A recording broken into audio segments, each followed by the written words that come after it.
So welcome back. You should be pretty excited. By the end of this, you're going to know how to solo on one string using the pentatonic scale. It's going to give you heaps of confidence. So let's get into it. The first thing we're going to know is that we only have 5 notes. Pentatonic scale, pentatonic, 5 notes. Only 5 notes to memorize. And when you've memorized that, you can show it in 2 parts of the scale of the guitar. On an electric guitar, you can fit in pretty much 2 lots of 12 notes. I'll go into that when we do it. Now this particular song with the solo I was doing is in the key of E minor, and we're going to be using the B string. So nice and simple, let's get into it. So here we have the neck of the guitar starting from 0. So down at 0 we have on the B string, right? We're on the 2nd string, the B string. We have our open note right there. That's our 0. So that's our first note. We're all on one string. We've got 5 notes to play. That's the first one, 0. 3 is the next one. The next one is 5. The next one is 8. Then 10. And we're done. Because the next one is 12, right here at the 12th fret. Which is 0 again. It's the same. So from there, if we go back through that one more time. 0, 3, 5, 8, 10. And then 12. Now from there, if I just move the scale up a bit, here's the rest of the guitar. So from 12, it's the same formula as far as distance away from frets. You're either 3 frets away or 2 frets away. Here's the first one, 12, then 15, then 17, then 20.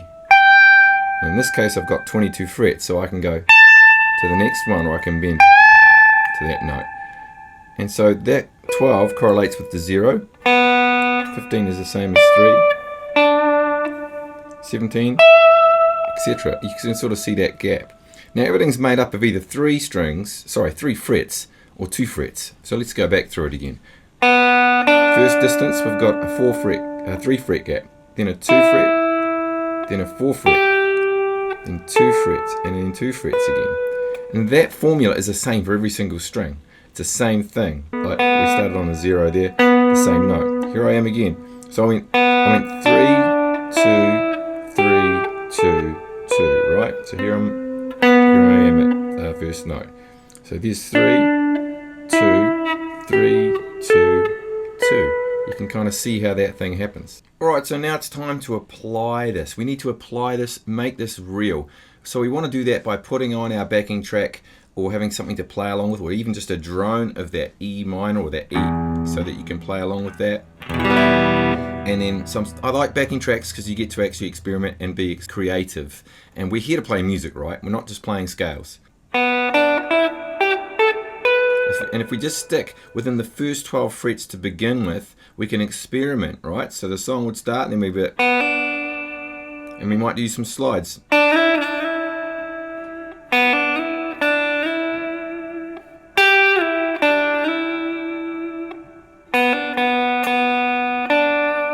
I'm just experimenting with a bit of vibrato, some hammer-ons, pull-offs, slides, and we get used to the distance between the notes. And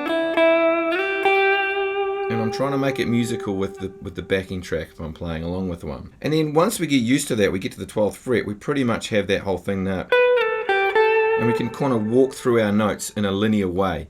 The next step is to actually skip notes out. So instead of going like from the 3rd fret to the 5th fret to the 8th fret, I might go all the way from the 3rd to the 8th fret. And I might come back to the middle note, which I went right over, which is the 5th fret. So I might go,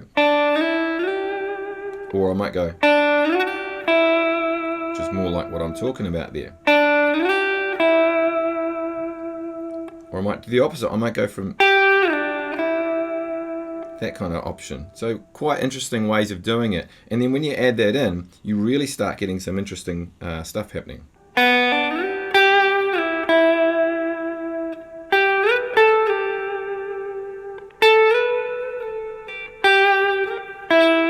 Now I'm experimenting here with short notes, long notes, all that sort of stuff you can find on my videos.